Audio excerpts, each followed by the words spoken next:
Hey everyone, this is S.M. Pratt, and it's time for the best time of the month, the September 2019 Patreon exclusive video.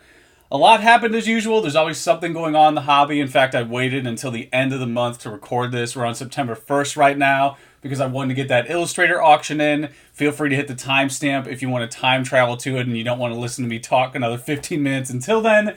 But there's a lot to go over here. I'm going to talk about Worlds. I'm going to talk about hopefully everything that you want to hear.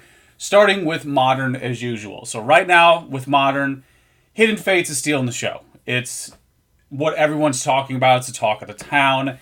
And for good reason, there's not enough supply right now to meet the demand. However, the magic question everybody wants answered, is there going to be a reprint? Is there going to be some type of stock release later on? Probably. That's all anybody can say is probably. Here's a lot of Hidden Fates product I have right here. I think, if anything, the past and history might repeat itself. I did a public video on this. You'll probably see that right before this one. I just always doubt this type of situation because I've experienced it so many times. You know, it's like a fool me once, fool me twice, fool me 10 times. At this point, it was the same with Evolutions. You know, to give you a nice little comprehensive breakdown, Evolutions had the same thing happen. The first week or two, there wasn't enough print. My order was cut because they couldn't fulfill all the orders, and then a couple weeks later they had more product, and here we are today. The price is the exact same. Generations was the same. Shining Legends was the same. I remember talking to my distributor and they're like, we only have 5 cases left, and then of course you can buy Shining Legends as much as you desire. Unbroken Bonds was the most recent example. I remember the same thing was happening with Unbroken Bonds where it was allocated and now boxes are 90 shipped all day. I think they had 3 or 4 reprints since I made that video. So there's your history lesson. And moreover, there is supposed to be more product, like a premium trainer box, I think is what it's called, like what they did for Boxy. It's going to be one of these bigger releases with multiple items, pins, whatever. But they plan on doing that for the holidays with Hidden Fates products. So I don't know why people are freaking out the way they are right now. There's not enough for me to go crazy. If the set was just released and people are like, okay, it's done within the first 6 days, that's literally never happened ever in Pokemon. I mean, even stuff like the 20th Rocket Anniversary set that is supposed to be limited. Like, that's the whole point of it. Still had a month to buy it. I mean, even the 20th Anniversary Gold Pikachu still had a month to make that order. So, it's just very unlikely. And again, history, if it's worth anything, it's probably going to be, worst case scenario, Royal Skies or Ancient Origins. I mean, Pokemon owns the IP. I think people forget that at the end of the day. They can do what they want with it. Why would they not grab the market share that they've earned? So there's just too much probability saying that there's going to be more product to some extent. Now, I can't say, is it going to be just a Cat 5 hurricane like Roaring Skies where it completely obliterates the market and saturates it? Who knows? But there's probably going to be more supply at some point. Good news is it's great condition. I mean, the Black Label, which is another thing in Modern I was going to touch on, that Black Label Charizard, huge risk, and the best way to categorize that is just, it's been 6 days, and there's already a Black Label card. So that tells you everything. It's easy to grade. The set is very easy to grade. In fact, there's a hierarchy from like XY, black and white to XY, right in there was probably the hardest time to grade full arts. And that was the chase back then. Whoever got that first 10, I remember seeing them hit $500, $600, even $900 PSA 10 for the first one. But once you hit Evolutions, that was a turning point. And then now I think it's even better, which I didn't even know was possible. But every card I've seen from Hidden Fates is just pristine. I mean, it looks great. So there you go. That's a synopsis on Hidden Fates. I don't think the Fates had hidden. I think it's just going to be another one, another par for the course for Modern English. If they do this moving forward where they create this hype and they keep it limited for a month or so, I think that's great because it gets people excited. But the people buying into it, there's just a lot of risk. Even if there is no more product printed, let's say that's, the scenario we enter, there's still going to be a lot of residual product that goes through grading, a lot of residual product that gets traded hands. So even that worst case scenario is still not as crazy as the hype is right now. So just be careful. Always, you can't spell hyper rare without hype. That's what is happening right now for Hidden Fates. Now, a couple other things for Modern. I want to touch on the Japanese stuff. The Mewtwo movie promos. Actually have a box sitting here full of some that I opened. It comes with this little pesky thing right here. I guess it's a GX. I don't even know what this is. If you want them, I'll give you this whole box for 20 bucks. Whatever the cost is to ship it, you can take it off my hands because I have no idea what they are. But at the end of the day, I opened up probably, what we got here, like 25, 30 of these things. Probably around there, around 30. And most of them are damaged. Most of them, when I say most of them, probably 70% of them are not going to get a 10. And that's because of this piece of plastic. Now, that might just be my anecdotal experience. Maybe you'll have better odds. But I was expecting it to be, you know, I mentioned before, it's going to be like a Red's Pikachu type thing where there's a ton of them out there, but it's also popular, so it's probably going to sell. But this added graded aspect is going to be interesting. I don't know what that's going to do for the market, if it even has an impact at all. But again, just giving you that information. I pulled them about a week or so ago. I was getting my PSA orders ready, and yeah, it was surprising. I actually stopped. Do I have another? Yeah, here goes the others. Actually stopped doing them. Just have everything just lying around me on the ground. A couple illustrators down here as well. But I stopped opening these because I didn't want to keep risking them. There's probably another 30 sitting here that I just stopped opening. I'm keeping them sealed. Some of them will grade mint or gem mint. It's just I was frustrated getting the, you know, picking petals. Like one's has an indent, the other one's mint, the other one has an indent. So I'm just probably going to hold them sealed for now. And just see how things go. But there you go. I just wanted to give you that information on the Mewtwo because I mentioned it before, and it's not going to be this walkthrough 10 like Red's Pikachu or something else. Also, Dream League. Holy crap. Dream League sold faster than any set, even Shiny GX. I don't know if the stars aligned or what happened. Obviously, the set is great. It has great artwork. I wasn't able to get as much of that as I was Shiny GX, so I sold my initial stock. I sold out in 24 hours. Literally one day I sold, you're talking less than a box per hour ratio. I mean, it was just gone. Like my phone was blown up. It disappeared in a day. I had them at like 85 shipped. I usually have like the lowest price for a US seller. I know you can get them cheaper in Japan, but I can't compete with their margins. But I usually keep it at the lowest price or one of the lower prices for a US seller. And I even had to raise it. I actually raised it again to 100. And I sold like 5 boxes because I have a couple more cases coming in that I bought when I was at Worlds. I bought some secondhand, more than I paid for my distributor, just because I wanted to get more stock of it because it's so much sold so quickly. But there you go. Just another piece of information. Dream League sold out immediately. And I'm just trying to scrape together as much secondhand market stock as I can because it's done from the distribution level. One thing I will add is that they have been doing like this reallocation down the road. I think for anyone who's constantly on E4, they might have seen that thread where I corrected somebody saying that Japan is not printing to demand at all. That's objectively false in every sense. Like there's no evidence to back that up whatsoever. And with Dream League, I wanted to buy much more than I did. They cut my order in half, and I have priority with my distributor. They know who I am. They like me. I've been with them a long time. I'm a legacy member. They should give me a little professor jacket. But even with all that, even with all the perks or whatever, I still am not getting full orders for this stuff. So at the end of the day, they do a little reallocation, which is just like 2 cases. I got 2 extra cases, which is nothing. I mean, if you're a business, small businesses are probably buying anywhere from 5 to 10 cases, like really small, like 1 to 2 man operations. And normal businesses with actual employees and overhead are buying probably 50 to 100 easily. And then your big stores like Tokyo Hobby are probably in the 1,000 category or close to it. So they're last order had basically $3 million, like 300 million yen. They had $3 million, and they can fulfill that for the people that they have. So just reminding you that that's the current scenario for Japanese. I wish they had more product, but they don't. I can't source Dream League anywhere outside the secondhand market. So getting into vintage. Booster boxes. Every time, every video, you can just go through. It's like, it just keeps increasing throughout Patreon videos. Booster boxes start out red, molten lava, hot in the beginning of the month. Cooled off a bit, but they're still at a new price. And what I mentioned before is that they're probably going to go up and hit a new price. This is what usually happens. If you watch my videos when I started a long time ago, back when you could see the window and it was a little bit more cringy, I remember Fossil was like $800. But it had a similar availability. So today you have a similar availability. It's just the price is much higher.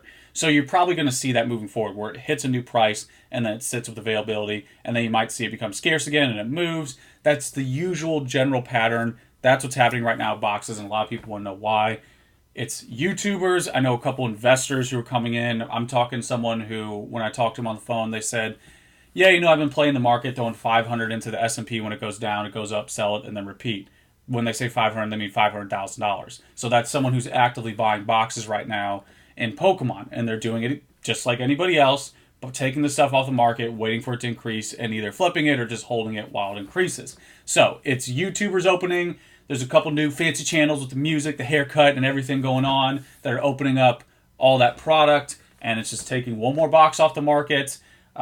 Booster boxes are a weird thing. I think there's enough residual supply to keep going for a while, but you're going to hit a point where it's like Magic with like Arabian Nights, Legends, and things like that, where it just becomes so scarce. Now, Fossil, Jungle, Rocket, that type of thing is going to take a long time for that to happen, but still, it's a diminishing supply. It's never going to be like this, and if it is, it's still limited. Where with grading has the opportunity to grow, where with sealed product, it's always the opposite direction. So there's no magic bullet with sealed product, but the only thing I would say for people who are like, man, this can't just keep going up, there will probably be some inflection points where it evens out at a new price and it holds that availability like it did at like 1,500, 800, or so on. Also, Charizard PSA 10, I guess I could move that down to sales later on. I'll just say it because it's on the notes. Charizard PSA 10 first edition sold for $38K privately, a little bit under.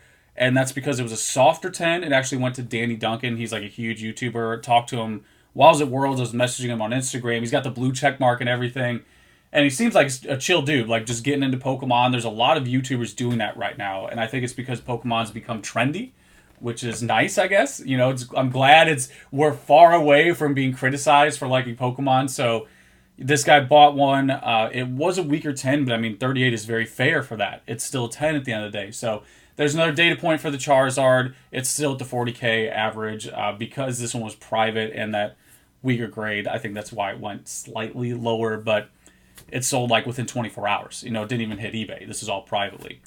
Also, speaking of some sales, flirting with sales before we get to sales, trophy cards were selling much faster at Worlds. I'll talk about Worlds in general, but trophy cards were moving not only quicker and more abundant, but at much higher prices. So what it used to be is about 3,000 to 5,000 for the 3 and 4s, 5 and upwards for the 2, and then around 10 for the 1.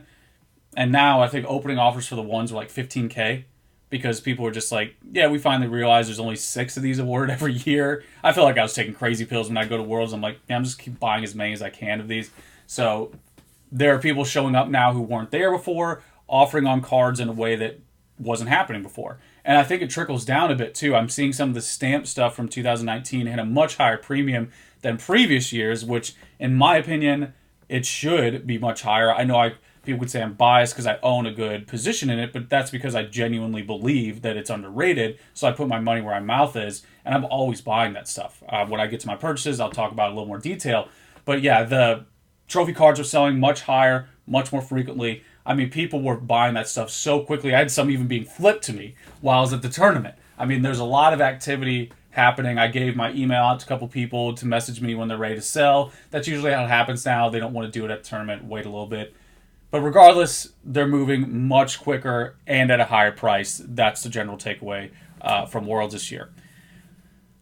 Now, what everybody wants to hear, the Illustrator. Here's the timestamp. You time traveled to what you want to hear. So, you're going to get your Patreon money worth for this moment right now. The first listing for the Illustrator was a show listing. I know the seller. I know everything gets to me so quickly now, it's almost nauseating. I'm like, okay, this is the guy I bought one from before. He's the guy I messaged me before.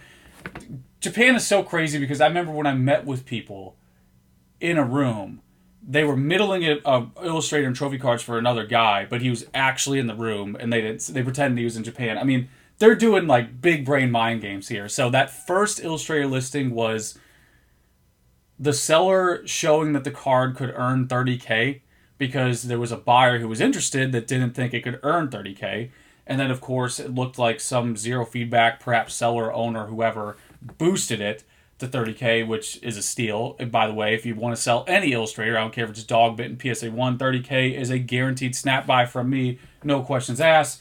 But they wanted to do that to prove it because there's a lot of people in Japan who are naive to the global market. And of course, it ended today at $65,000, which is par for the course. That's where I expected it to go. I was expecting 50K on the low end. and 65K ended up being the winning bid. Now, some people probably will say, yeah, there were a couple artificial bids, but it doesn't matter because the top three bids were all legitimate. I think I know all three of them. I know two of them immediately. I don't know. The third one, someone who bids a decent amount, I can deduce who it is probably. But at the end of the day, it's easy. And I rarely do this. If you notice, I don't talk about offers. I have deals that I do in contract that I can't talk about the sales prices because I'm bound by a contract, unless the buyer wants me to, or we agree on declaring it.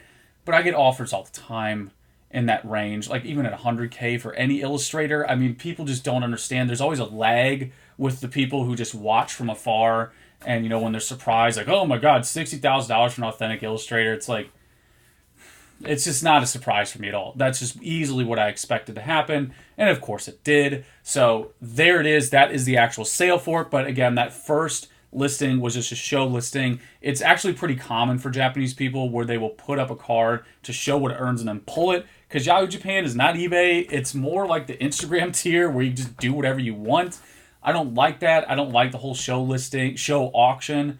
I like, if you want to show off a card, buy it now and make an offer, more power to you. But when you put it in an auction format, and especially if you're throwing in those bids, it's just so artificial. But that's what happened the first time around. It was a purposeful show listing to show another Japanese buyer that this is what it can earn, because they doubted 30K because they're living in like 2015 still. So that's what it was. That's the juicy scoop for the first auction, and then the second one is history. So there you go, $65,000 for that authenticated and an attractive Illustrator. I'm not sure why they didn't grade it. Maybe there's a crease or something we can't see, but it looks nice from the scans. 65 is a fair price, even if it's PSA 1. Still a solid price. All right, now getting into sales. Actually, before that, let's get into Worlds. Let's do Worlds and sales. So Worlds this year, for those who didn't go, let me give you a recap because, God, this month was massive. My Worlds was like a 48-hour trip, less than that. I slept, I think, 9 hours total for the whole weekend. It was just it's a whirlwind every time. This year was the largest by far, and let me thank the guys. I met Nate. I met a couple other patrons who have supported me all this time, and it just feels good to connect with people. If anything, Worlds really rejuvenated my spirit, or my collecting spirit. I mean, that's actually what happened, and it was nice to just talk and see the human side, because behind a screen it's very sterile. We forget these are actual people, and that all this drama, all this whatever, all this competition, it all just evaporates when you meet up in person. So that's the biggest perk of Worlds. If you're on the fence, you meet these people, you can talk to people firsthand, like me, Gary, Leon Hart, Birdman, Unlisted Leaf. I talk to all of them, and they're all super chill in real life.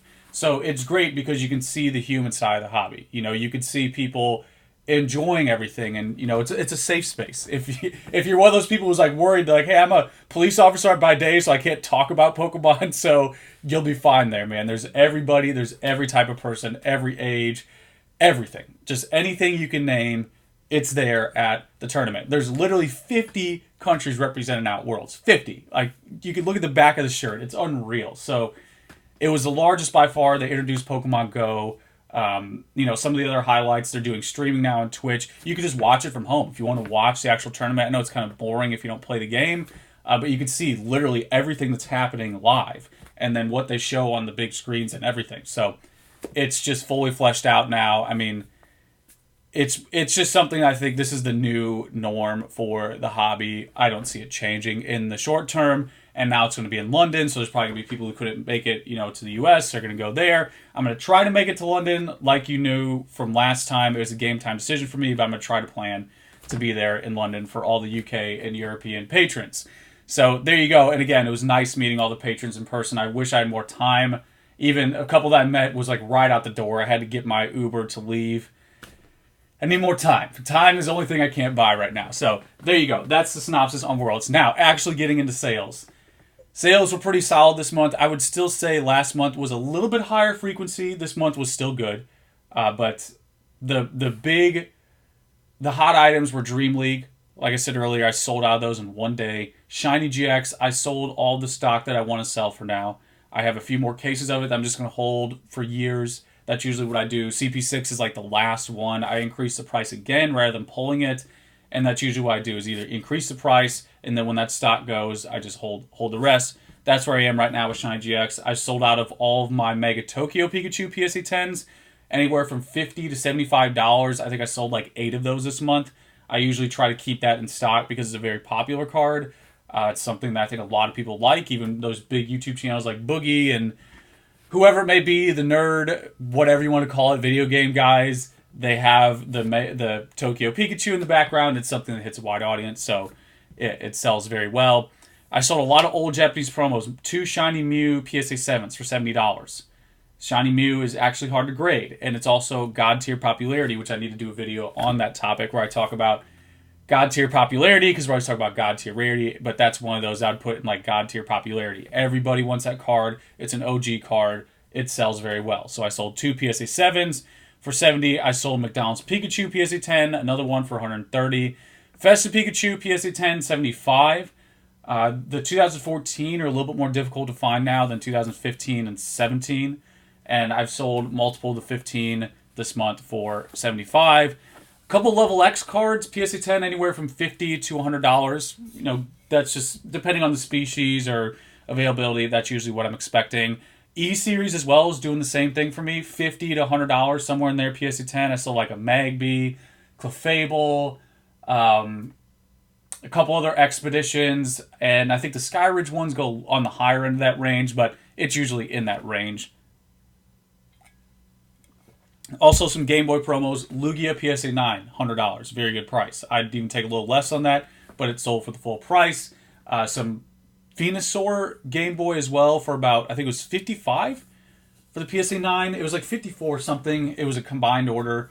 The Game Boy promos are a little bit slower than like something Mega Tokyo is going to sell quickly. The older stuff sells, but not as fast. Keep in mind, this is all niche market. We're not selling, milk, bread, phones. We're not selling items that are extremely liquid. So in the context, Mega Tokyo Pikachu sells better and faster than something like your older, more niche promos like Corals and stuff like that, but they still sell. CD promos, another one sold for $350. Sold that trio for $350 to someone. It was sequential. I don't know if that added a bit to the price. But at the end of the day, another CD promo, I think that's 3 in the past 2 months or 4 in the past 2 months. PSA 10 screen promos, I sold EV 75, Rowlet 55, multiple Psyducks between 85 to 92. Psyduck is the hardest to grade out of them. If anything, the market beautifully self-regulates, and Rowlet is the easiest grade, then Eevee, then Psyduck, and so the prices are appropriate. That is just a great example of how the market self-regulates. So I sold a couple Psyducks, couple Eevees, 1 Rowlet. Rowlet doesn't sell as well.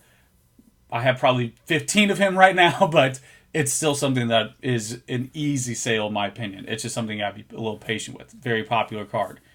Also, Player's Mew, PSA 9, 120. Cannot find these things like I used to. I used to pick those up all day in Japan. I can't find them as much as I used to. I don't know if it's hit a tipping point or what, but PSA 9 at 120 is a very good price. And then last but not least, PSA 10 Mitsuhiro Rita signed, PSA 10 Auto signed Charizard by Rita, $2,000. I had someone offer me $1,200. I accepted while I was at Worlds, or Auto accepted, and then they said, "Oh, I'm sorry, I thought it was Shadowless," and I was like, okay. Lovely reality of eBay. And then I relisted it, and I think within like 4 days, someone else bought it at the full price. And I think part of that, the thing I want to throw in there is that I think part of the reason why is because Arita currently isn't doing non-personalized signatures. So if that holds, the non-personalized ones might become more scarce. When it's only personalized, which I think is a great idea actually, because the flippers are just going to have to figure out a way around that, and I don't know what they can do because you have to personalize it now. So that might make these non-personalized ones go up in value. If it holds, Arita might change. He might do an exception for someone. If someone throws enough money at him, maybe he'll, be like, okay, we'll just forget to write the name. So we'll see. We'll see what happens. But that's what I have. And also, to touch on Worlds again as well, Imakuni was doing the same thing. We paid Imakuni for that E4 exclusive. I should have pumped that earlier with Worlds. We had an E4 exclusive Imakuni signing where you paid him $30 a piece for an autograph, which is dirt cheap for someone like Imakuni, but he did personalize them, and their cards I'll never sell. I mean, it was such a great experience, but another example again of the personalization Imakuni is doing it too, and hopefully, I think the Japanese guys are real. The network there is pretty strong, so they work in tandem usually. So that's the current theme right now is personalizations for autographs. Now, one more sale for the month that wasn't mine, but it occurred was talking about the Illustrator 65. There was a 1998 number 3 Pikachu that went for 35,000, and it was in its original case, probably going to be in mint condition if they decide to grade it. I actually know the owner. Talked to him about it, and because they were asking me, is it actually 97? How it works for those Pikas is proper 97 only exists in 97. It has a different text. It's the rarest. It's the first. It's the original. 98. The first 98 was in the tail end of 97 around December. Curved over. Majority of it's in 98.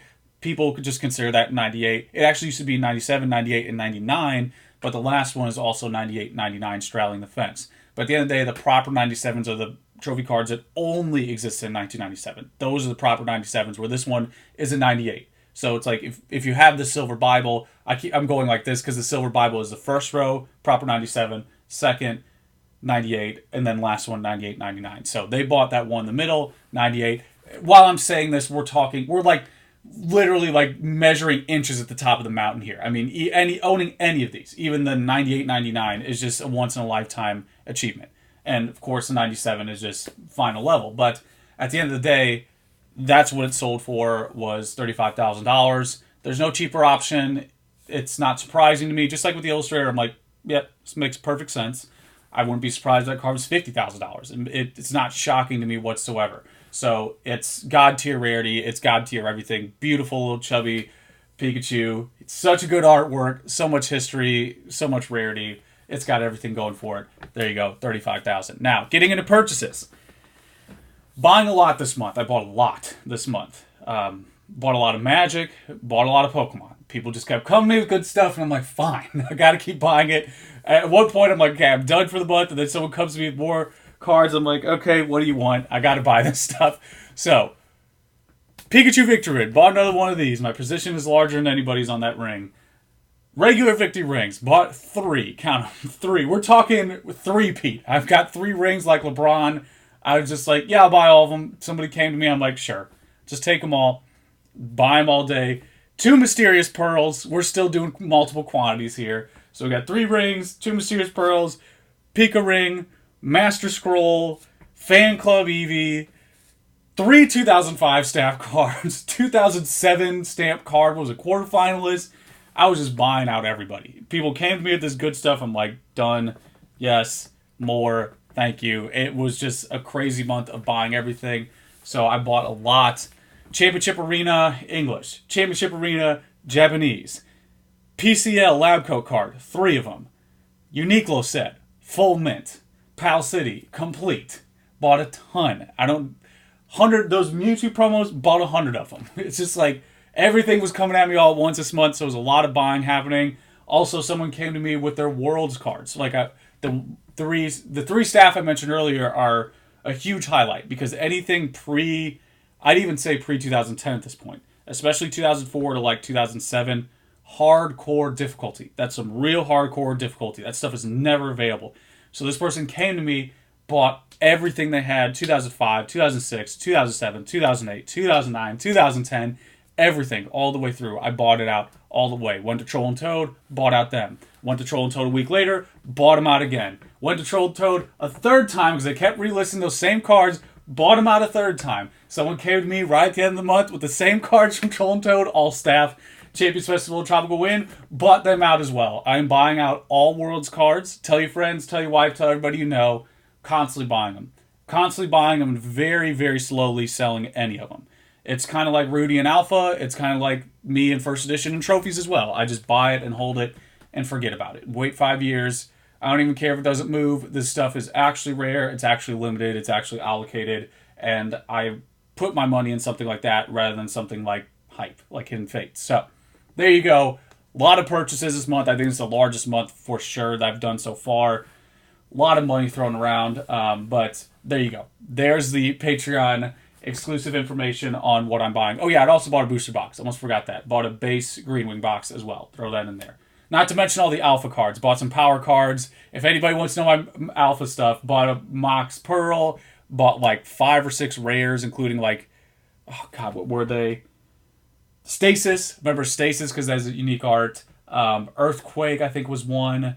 I just bought a few from PWCC, bought a few from another seller, but that's just for fun. I'm cracking all that stuff, putting it in a binder. I don't care what it does. I don't care if it goes to $0. I just want to do an alpha binder. That's my like personal thing that I'm doing right now. So there you go. There's the purchases I have. Now finishing it off with overrated and underrated. It's going to be like last month where they're related. They're kind of like a yin-yang situation. Overrated, we have high-grade premiums. With all this movement in the market, stock market right now, I wanted to touch on recession, a recession situation, a plausible scenario for a recession. People always worry about a recession. No one can predict when it's going to happen. I don't know when it's going to happen. I don't know what it's going to look like. It's so up in the air. Does the college bubble debt have any effect on the market? Is it going to act similarly to housing debt? Is it relevant at all? I don't know. There's so much speculation out there. But at the end of the day, if a recession happens, I don't think the lower grade cards are going to be the issue. I think the higher volume PSA 10 cards, like your hype cards, chase cards right now, those are going to be the ones that hit the market for a number of reasons. Number one, there's too many of them. They're not rare enough to be paying that much money in a recession. When you have a card with 50 to 100 PSA 10 examples and there's like 5 to 10 available, I'm looking at you, Crystal Charizard. Crystal Charizard is probably the worst offender. That's probably the canary in the coal mine. In a recession, I'd expect so many Crystal Charizards to hit the market because that PSA 10 grade is an illusion. Sometimes people go into PSA 10 with this illusionary perspective that, well, it's PSA 10, so it's going to be like the other PSA 10s. And it's not. Yeah, the label's the same. It's not the same card. And people don't put that together. They're like, well, it's Charizard. It's PSA 10. It says Crystal. It's got to be like Shining. It isn't. And people don't realize that. So if there's a recession, that's going to be the worst offender. Those items with a few hundred copies with the PSA 10 grade, because it has the premium, has more room to drop. Now, let's say all those factors are true for the 9. Let's take all that, and I'll even multiply it. I'll say, let's multiply it by 2, 3, 4 times. Let's say the quantity's 4 times as great. I'm not worried at all about the 9s. Why? Because they're already at cost. They pretty much can't go any lower. Some of these 9s are going below cost. So what's the worst case scenario? A 9 goes from $30 to $25? I mean, what? I'll take that all day. I'll take that all day. So that's the situation I want to throw at you for overrated, is high-graded premiums. High-graded premiums are the most unexamined aspect of this hobby. Because people... I really hate to say this because I don't want a connotation from the statement to come out and be like, oh yeah, well I think people who do this are all dumb or unexamined. But there's a very strong pattern of a linear hype train chase of get this card with a high grade. And that works for some cards. Certain gold stars are very hard to grade. Rayquaza comes to mind. That's a premium item with a high grade. Crystal Charizard isn't that card. These new cards aren't that card. Even that black label Charizard is not that card. If a card is a black label in 6 days after it's released with a limited allocated release, that's telling you one thing. It's easy to do. That's all it's saying. We're literally 20 years out and we still don't have a black label first edition based Charizard. The numbers speak for themselves. So, if you had a black label first edition based Charizard, absolutely. That's a top of the mountain item. Black label modern card, no. And these are the type of items that are going to hit the market. Not only because of this element of unexamined high premium, but also because I think the people buying it, those linear chasers, probably aren't as prudent. They probably aren't as fiscally sound. People going in and buying this stuff, chasing the hype, are either naive to the market, they're getting caught up in hype because they don't understand the parameters and they just buy because all their friends and who they follow online are saying, oh my god, this card's happening, this is happening, this is the thing, fear of missing out. So they go into it without thinking. So that's my opinion for overrated, is high grade premiums, super unexamined. Even if you're unexamined with buying boxes, the supply and the natural reality of a box saves you from that. Even if you're these new channels that start up with the nice hair gel and the nice music and 4K camera, it really doesn't matter because the product is so inherently scarce that you'll be fine. Can't say that about the high grade premium. So that's what I'll give you for overrated, especially in the context of recession. That's what I'd expect to go down. High end stuff, 10K is the line I draw in the sand. I said this on E4. 10K items and above are going to be fine because your buyers are usually specialized. Anyone throwing around 10K probably doesn't need that type of money. Doesn't mean some might appear. Like, there's probably going to be a couple of these that appear, which I hope. But, when I went through the recession, the housing market, you saw some winners sell, but you didn't see many high-end collectors sell because they just don't need the money. And now so many more people are cash heavy than before. D.A. Cardwood's in the game, Jim Brusso's in the game, Troll and Toad's in the game, I'm in the game, Rudy's in the game, private collectors are in the game. There's so many people, investors in the game now. There's so many people buying now that even in a dip, they're gonna hit inflection points. So there you go. Now for underrated, it's gonna be the opposite. It's gonna be what I hinted at before. 8 to 9 grades are gonna be completely fine in a recession. 8 to 9 grades are gonna be those items where it's like, yeah, even if you paid $50 for this, okay, it goes down to 30. I mean, if you're at a point where you're paying even $50 is outrageous. Like $50, like it's so cheap. $50 for any PSA 9 first edition Watsy Howell that some of them are 20 years old now. It's like, this is so affordable. Like, when people say the hobby is so expensive, it's only like the exception that's expensive. Like, this stuff is so affordable. You go to any other hobby. I just did a video on one of the most valuable sports cards, which you'll see it eventually, and it's graded an 8. An 8. And it's like, if you had that thing in a 9, you could literally retire because it's worth $3 million in a 9. And it's like, people in Pokemon are so naive. 9 and $3 million. 9 in Pokemon, $30. I mean, the cost is ridiculous. It's so cheap. So therefore, in a recession, if you buy 9s, you'll be fine. I mean, it's just, the 9s are your friend right now if you want value. If you want to make money, they're not that type of situation. If you want to make money, you got to take risks. Okay, and if you want to go the high grade premium route, chase it, be first to market, do your thing. But 9s aren't the moneymaker; they're the value purchase.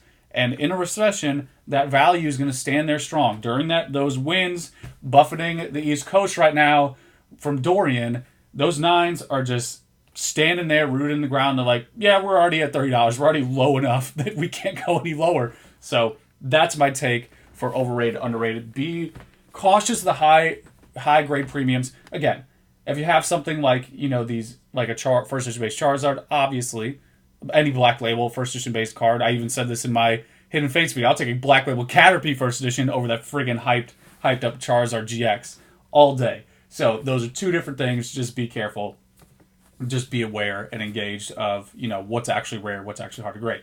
Now, one last thing I wanted to give you for this month in closing is that I'm going to start a new perk for Patreon. You're hearing it here first. Whenever I get to 10K, whenever my sub count slowly drags to 10K, it's at like 9, 8 something right now. So once it gets to 10K, there's just going to be a new benchmark. I'm going to do a little channel update. And one of the things I'm going to do for Patreon is that every perk, $10 and above, is getting added content. So what I'm going to do every month, once I hit 10K, at the end of the video, after overrated, underrated, I'll be like, okay, guys, ask me your question.